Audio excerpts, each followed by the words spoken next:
Hello everyone and welcome to Geopolitical Trends. My name is David Oualaalou. So good to be with you as always and back home. I am finally back home here in the States. So anyway, China refused to meet with the United States.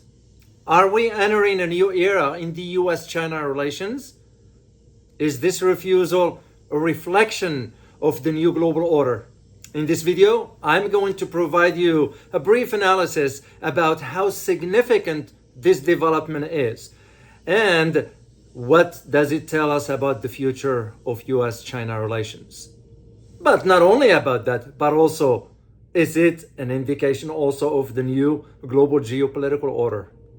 That's what's fascinating about it. But before I'll do this, I'd like to extend my thanks as always to the channel's members and supporters. And for you, if this is your first time landing on this channel, please make sure to subscribe. And I appreciate all your support. So here's the thing. Let's dive into this because it just came to my attention as I was flying in yesterday from Frankfurt. And I was like, I am going to have to do a video for my viewers here. So to provide you an insights about it, because what the media is saying versus what it is are two different stories. And I did check about this one. Here is the thing. U.S. hopes for a meeting of the Secretary of Defense, Lloyd Austin, with his counterpart, General Lee Chengfu, were shattered. And why is this? Because China refused U.S. request. What do you think? Was it China within its own right to refuse that? Some will say yes. And this is, again, the purpose of this video is to highlight to you why is this important, and also to highlight to you that this refusal represents now such a disappointment for the United States. And the meeting was supposed to take place during the Shangri-La Dialogue, which, by the way, it's convening as we speak in Singapore. But first of all, what is this Shangri-La Dialogue is all about? Well, the first one was convened in 2002. That's when the first one was convened. It's known also as the Asian Regional Security Summit. That is the other known for it. But it's known in the political circles as the Shangri-La Dialogue because it's a hotel in Singapore. That's where they meet. It is Asia's premier defense summit, which bringing together defense ministers and senior officials, in addition to security experts from across the Asia Pacific, Europe, North America, and beyond. And what is the purpose of it? Is for them to discuss the region's pressing security challenges. So this year, the 2023 summit is held, the 20th that is held as we speak in Singapore, because the 18th and the 19th summits in 2020 and 2021 did not meet because of the COVID-19. But that's not the whole point of all this. The question that you need to ask yourself, why is it in Singapore? Well, because Singapore somehow is considered a neutral ground in Asia. Or is it? Think of it, and like I said last time about the Philippines, Singapore, of course, it's in a different setting than the Philippines. Because Singapore, it is sort of walking a fine line between the United States and China. And the purpose of it is to maintain its neutrality, and rightly so. The one thing that I found very fascinating about General Lee Chengfu, which many in the West do not know, General Lee Chengfu is an aerospace engineer. He has a scientific background. Of course, he has held the rank of a general of the People Liberation Army, or PLA. That's what I found very, very interesting about him. Anyway, so the Chinese Ministry of National Defense, Lee Chengfu, General Chengfu that is, he is set to address the Shangri-La Dialogue by giving a key speech that will be delivered on Sunday the 4th. By the time you watch this video, it will be about a day or two. Also, what's interesting, that's going to give some sort of the keynote speech. Here is what's shocking. You guys know who's going to give the keynote speech? It's none other than Australian Prime Minister Albanese, Anthony Albanese. He's going to give that, as a matter of fact, today at the time of this recording, he's giving his speech. But I will not address this point because Albanese will be given the notes by the United States to order, by the United States and the UK to order that speech. So it will be nothing of his own creativity per se because he is so weak. Let's just say it straightforward. Then you have the U.S. Secretary of Defense, Lloyd Austin, will offer remarks also on Saturday, the 3rd, which is tomorrow. That's when he's going to be providing this. But again, I am not going to focus on this. I'm going to focus my analysis, brief one, that is, on two key things. As I said earlier, the Shangri-La Dialogue brings together defense ministers, okay, and senior officials as well as business leaders and security experts. So why am I saying this? Because these are the two main focus or areas I'm going to address this brief analysis. One from geopolitics and the second one from security. So let's talk about geopolitics here. So what was interesting in the world of geopolitics, like I always say, I know I said this before, I don't like to repeat myself, but nothing happens in a vacuum.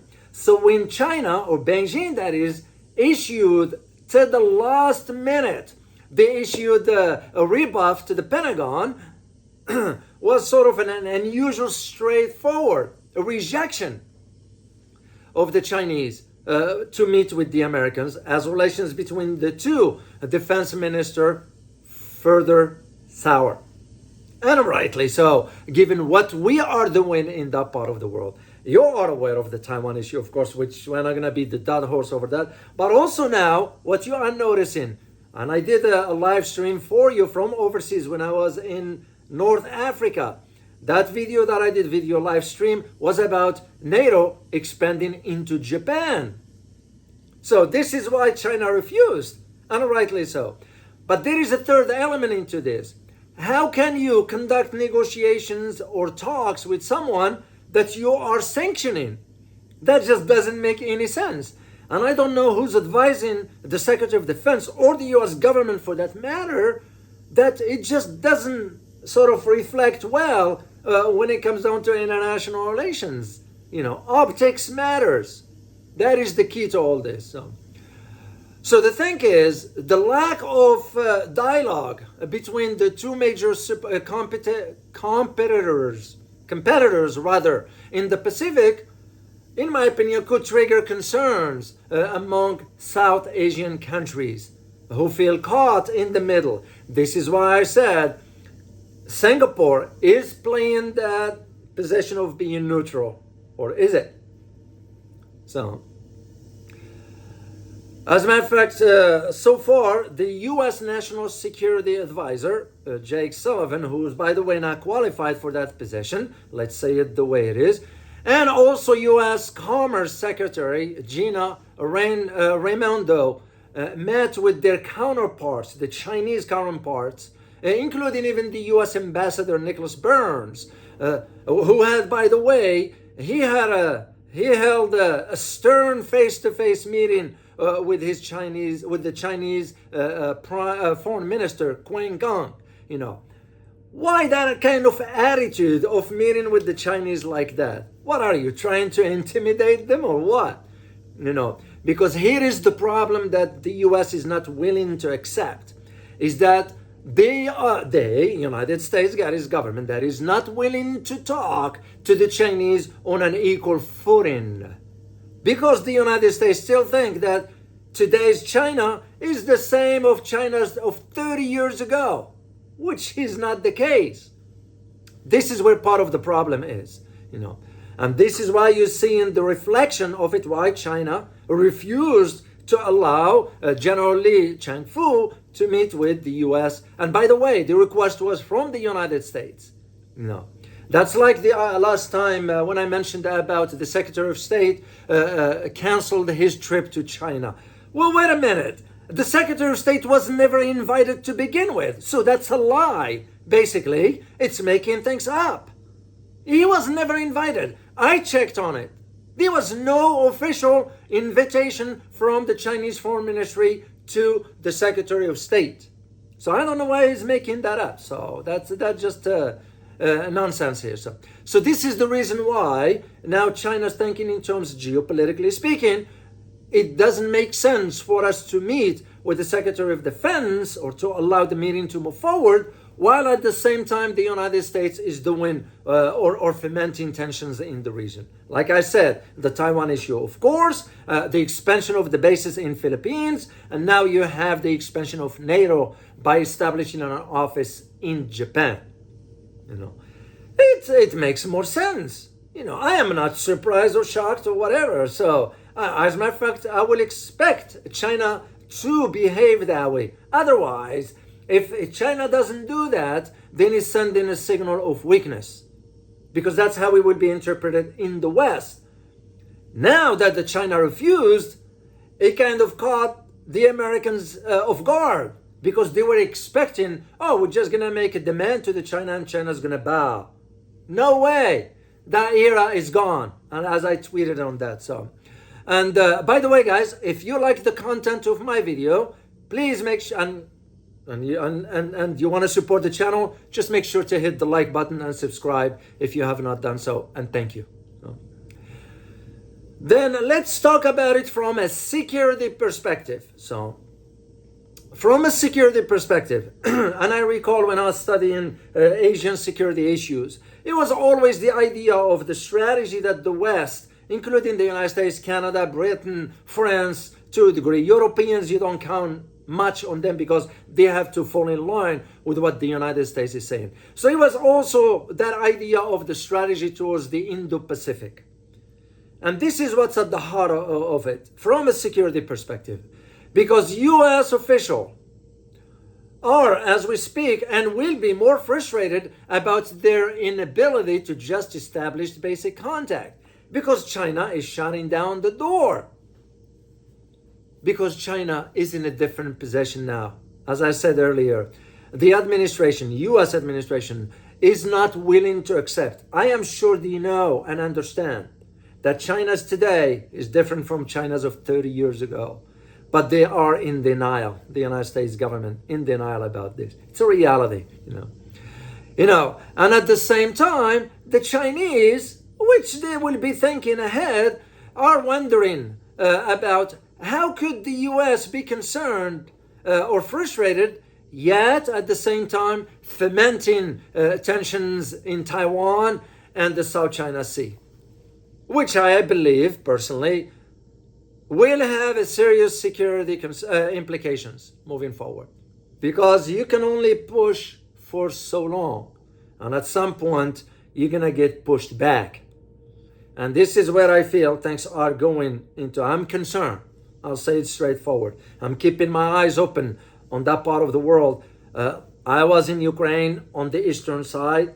It was kind of, I didn't see what's going on in Bakhmut there physically, but I saw people on the edge, even in that part of the country. It was in a city called Medica, which is across the border from Poland. So that's why I went there physically to see with my own eyes, so I don't depend on the media to tell me or give me an assessment. Because the media lies. We all know this by now.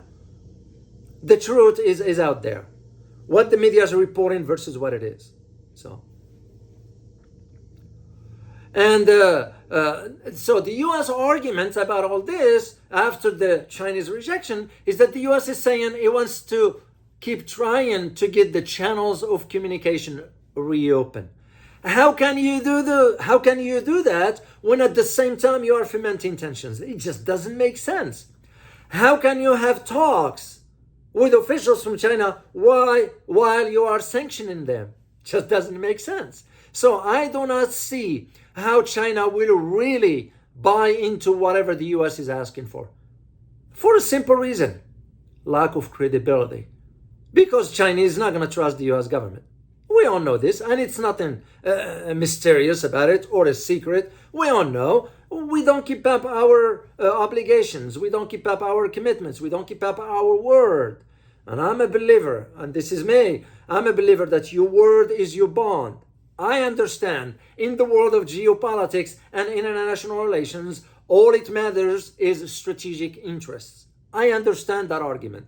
But I also understand that when you enter into talks with other countries, you have to enter talks in a good faith. Otherwise, why will they ever trust to sit down with you and have a talk? And this is exactly what I think China is sending a message to the United States by this refusal, is indicating to the US and the West for that matter, that the geopolitical shift is already upon us. That era of the US being the sole superpower is over. And now the United States and the collective West will have to talk or negotiate with China on an equal footing. That is why that is what I believe the message China is sending. I was reading an article, by the way, guys, and I'm going to do a video for you about really how the West is seeing China. And this is a scholarly research. So it doesn't fall under the political orientation. That's why I wanted to share it with you. And again, just to highlight my point, how can the US request a meeting and at the same time sanctioning General Lee Chengfu? And who are we to sanction the person anyway? I feel, and I don't shy away from saying it, we've kind of abused it. Look no further than what happened yesterday, that the United States threatened now with sanctions of Uganda. Yeah, we threatened to sanction Uganda. It's just ridiculous, So here's my conclusion for you, because I like to always keep this brief to the point. I think the US and its allies in the West are trying to find a way to tell the Chinese, we want to keep trade with you. We want to keep doing business with you. That's what they're trying to do. But China doesn't see it that way. It's not just semantics. China doesn't see it that way. What China sees is that the West is ganging up on it to prevent China from developing and moving forward technologically, economically, and so etc. That's what I see. But also what I found very interesting is that the United States and its allies now have moderated the tone of their speeches and rhetoric, to a little bit when it comes to, for example, you all remember before we used to hear about decoupling economically from China. Now they don't use the term. You know what they're using? The term, and I put this in quote, de-risking. It's interesting. That's what I always say. It's very important to read the content of statements and so forth. It gives you the hints as to where the policy is going. And now with the refusal of China to meet, the writing is on the wall as clear as it can be. So I wonder how the United States now is going to react. And I'm going to keep an eye to give you an update about this. Make sure to leave me some comments, and I always like to read your feedback. And who's to say, maybe we can follow up on this on a live stream, because there is a lot to say about this. As always, guys, remember, geopolitics impact your daily life in more ways than one. Till next time, guys. Bye-bye.